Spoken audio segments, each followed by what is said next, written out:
The South China Sea held its breath, the early morning light casting long shadows over the restless waves. This vast expanse of water, rich in resources and strategic value, has long been a flashpoint for international tensions. On November 10, 2025, a high-stakes drama unfolded with the world watching. Newsrooms buzzed with urgency as updates poured in, and governments across the globe monitored the situation minute by minute.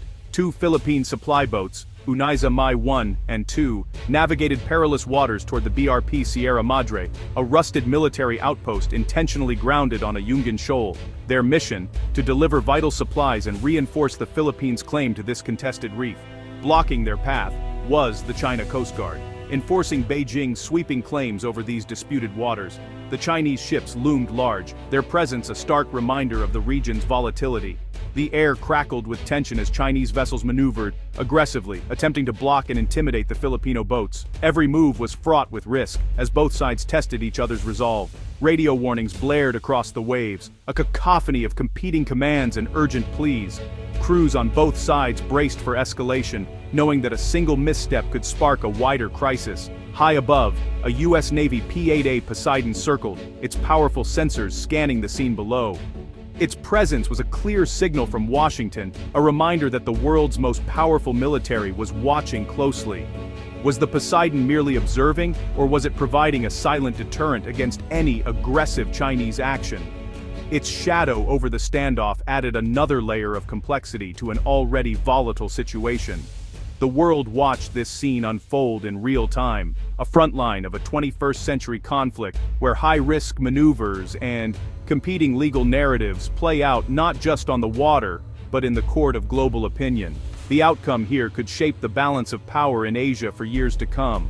The November 10th mission was more than a routine delivery. It was a lifeline for the men and women stationed at the edge of Philippine territory. Each journey to Ayungin Shoal is a calculated risk, a demonstration of resolve, and a reminder of the ongoing struggle for sovereignty in the South China Sea. For the Philippine Marines on the BRP Sierra Madre, these supplies were essential for survival. Food, water, fuel, and medicine are not just provisions. They are the difference between holding the line and being forced to abandon their post. Every box unloaded is a message: the Philippines will not yield. Without regular resupply, the outpost would be untenable, and the Philippines would lose its claim to Ayungin Shoal. The isolation is profound. Surrounded by vast waters and constant threats, the Marines rely entirely on these missions to maintain their presence and morale. The BRP Sierra Madre, a former U.S. tank landing ship, is a decaying symbol of Philippine sovereignty. Its rusting hull and battered decks tell a story of resilience and defiance, standing as a physical marker of the nation's claim in contested waters. Under international law, it serves as an extension of Philippine territory. Its presence is not just symbolic, it is a legal assertion, a way to anchor the country's rights in the face of competing claims. The Marines stationed aboard are a permanent military garrison. Their daily routines, patrolling the decks, maintaining equipment, and keeping watch, are acts of quiet heroism, ensuring the flag continues to fly. Abandoning the ship would mean ceding the shoal to China's control. The stakes are high. Every day the Marines remain, they prevent a shift in the balance of power in these disputed waters. The journey to Ayungin Shoal is high risk, with civilian supply boats navigating a gauntlet of Chinese vessels. These supply runs are often shadowed, blocked, or harassed, turning each trip into a tense standoff that tests nerves and seamanship. The mission's success depends on skill, courage, and luck. The sailors and Marines know the dangers, but their determination is unwavering. Each successful delivery is a small victory in a much larger struggle. For the Philippines, each successful resupply mission is a victory, demonstrating resolve against China's intimidation. It is a statement to the world that the country will not be bullied or forced out of its rightful territory.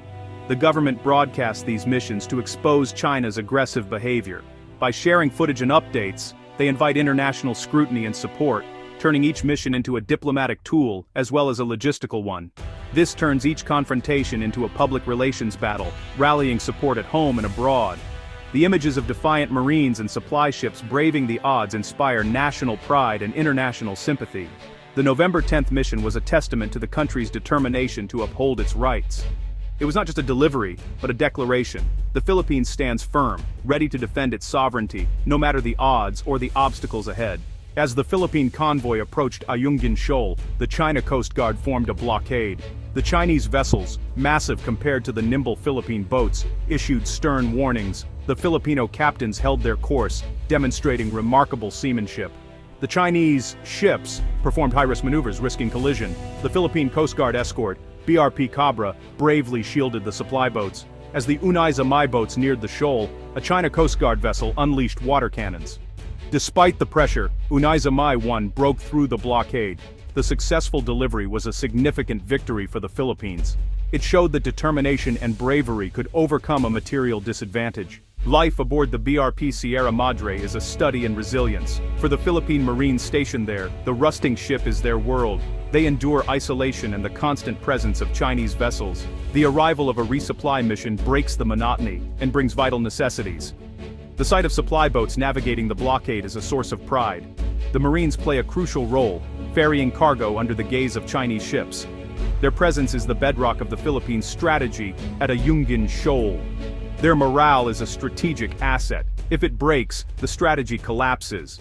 On November 10th, the successful delivery meant they could continue their duty. Their quiet presence sends a powerful message of endurance and sovereignty. As the drama unfolded, a U.S. Navy P-8A Poseidon flew above. Its presence was a deliberate strategic signal, though its meaning was ambiguous. The P-8A, packed with advanced sensors, monitored Chinese vessels in real time. It provided intelligence and created a verifiable record of events. The aircraft's presence served as a non-combat escort, complicating Beijing's calculations. For the Filipino crews, the sight of the American plane was a psychological boost.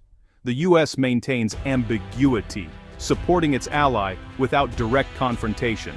The P-8A's presence is a masterful piece of statecraft, enhancing security while managing risks.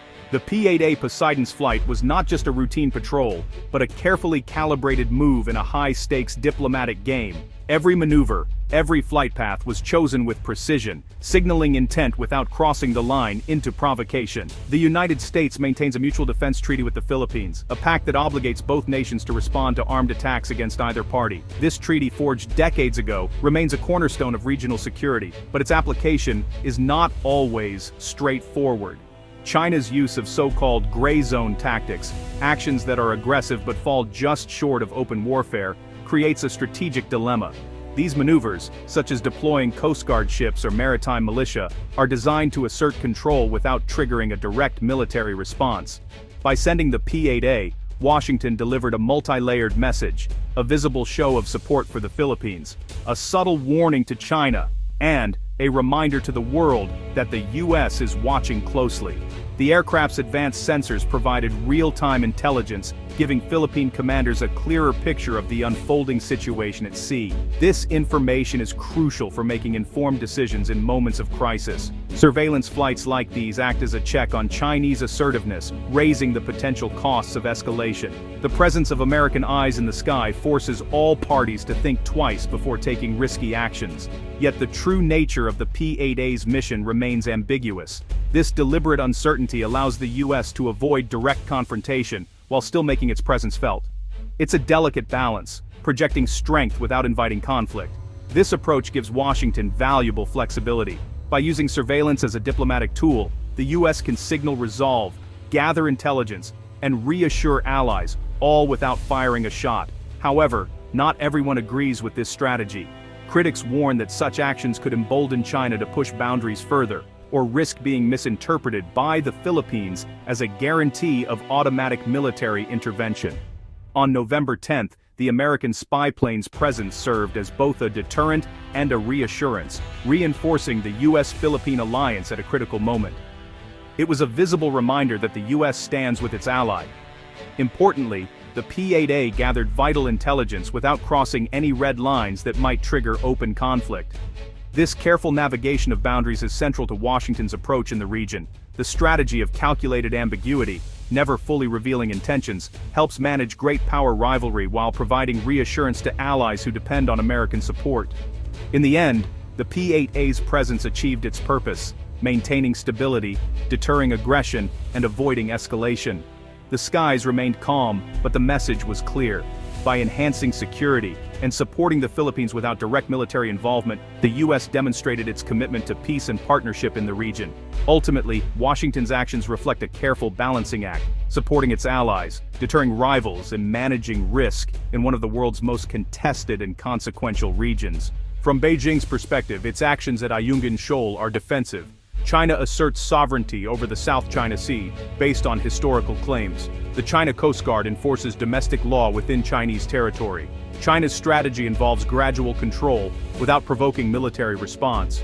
Beijing rejects the 2016 arbitral ruling affirming the Philippines' rights. Control over the South China Sea is a core national interest for China.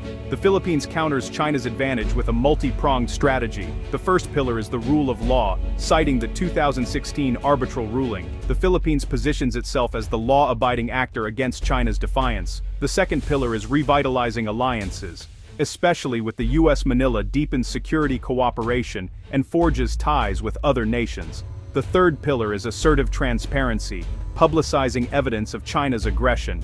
This strategy shapes the international narrative and garners support. The November 10th mission executed this strategy, asserting legal rights. It was observed by a key ally and the harassment was documented. The Philippines punches above its weight, holding the line against pressure. Standoffs at Ayungin Shoal represent a dangerous security dilemma. A miscalculation could lead to conflict, triggering the U.S.-Philippines Treaty. Joint patrols by allies increase complexity and risk in the region. China views these patrols as provocations, potentially adopting a more assertive posture. The South China Sea is vital for global trade. Conflict would devastate the economy. The standoff tests the post-WRM international order, pitting law against might. If China succeeds, it sets a precedent for autocratic regimes. The struggle at Ayungin Shoal is a struggle for global governance. The bravery of Filipino sailors defends not just their shoal, but international law. The world watches, hoping for a resolution that upholds the rule of law.